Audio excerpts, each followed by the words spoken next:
Você já parou para pensar o que realmente significa ser parte da igreja? Se a palavra igreja já te parece um pouco vaga, não se preocupe.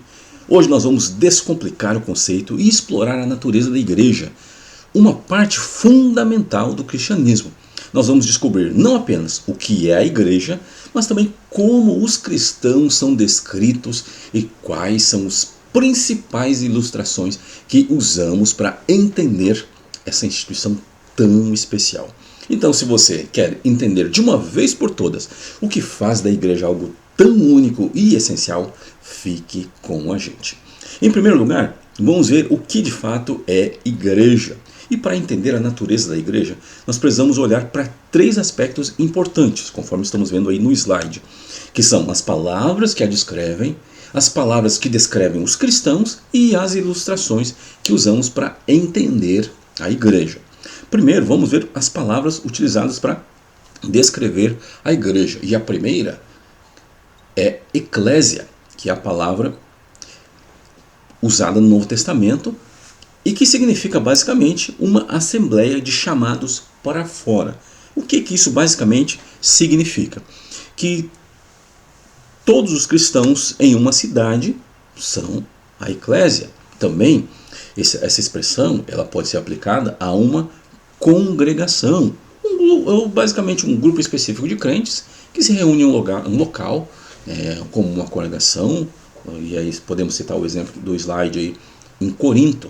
E também ela se refere a todo o corpo de crentes na terra, conforme Efésios, no capítulo 5, versículo 32. E esta igreja universal ela é considerada, ela é composta, melhor dizendo, por todos os cristãos que estão em todos os lugares. Mas também existem as palavras que descrevem os cristãos. Os cristãos, eles têm várias descrições que revelam vários aspectos da sua identidade. Por exemplo, os cristãos podem ser chamados de irmãos porque eles formam uma fraternidade espiritual que elimina divisões sociais, culturais e econômicas. São chamados também de crentes, que são aqueles que têm fé no Senhor Jesus Cristo. São chamados de santos, que são aqueles que são dedicados a Deus e separados do mundo. E basicamente santificar-se quer dizer separar-se do que é profano e dedicar-se ao que é divino. São também chamados de eleitos, que são aqueles escolhidos por Deus, ou eleitos por Deus, para um ministério especial e um destino glorioso. Também os cristãos podem ser chamados de discípulos, que basicamente são aprendizes em um treinamento espiritual, seguindo a orientação de Cristo. Também pode ser chamado de cristãos, que são aqueles que seguem a religião, que gira em torno de Cristo. E também pode ser chamada como os do caminho, e essa expressão era muito utilizada nos primeiros dias da igreja, que os primeiros cristãos, eles eram conhecidos por viverem de acordo com um caminho especial da vida. E também os cristãos, eles podem... E aí, as ilustrações que descrevem a igreja. A primeira ilustração é o templo de Deus, que é basicamente um lugar onde Deus habita através do Espírito Santo e onde os cristãos oferecem sacrifícios espirituais.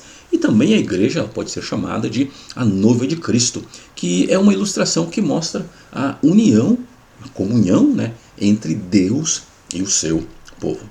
E como você pôde ver, a natureza da igreja ela é rica e tem muitas faces. Desde as suas descrições como uma assembleia de chamados para fora, até as diversas formas como os cristãos são identificados e as ilustrações que usamos para entender cada aspecto da igreja, isso nos ajuda a compreender melhor o papel e a importância da igreja na nossa vida espiritual. E se você achou esse vídeo esclarecedor e quer continuar aprendendo sobre eclesiologia e outros tópicos teológicos, não se esqueça de se inscrever no canal, ativar o sininho para receber todas as nossas atualizações. Nós temos vídeos todas as semanas. E por favor, deixe seu comentário abaixo e compartilhe com seus amigos para que eles também possam se aprofundar no seu conhecimento sobre a igreja.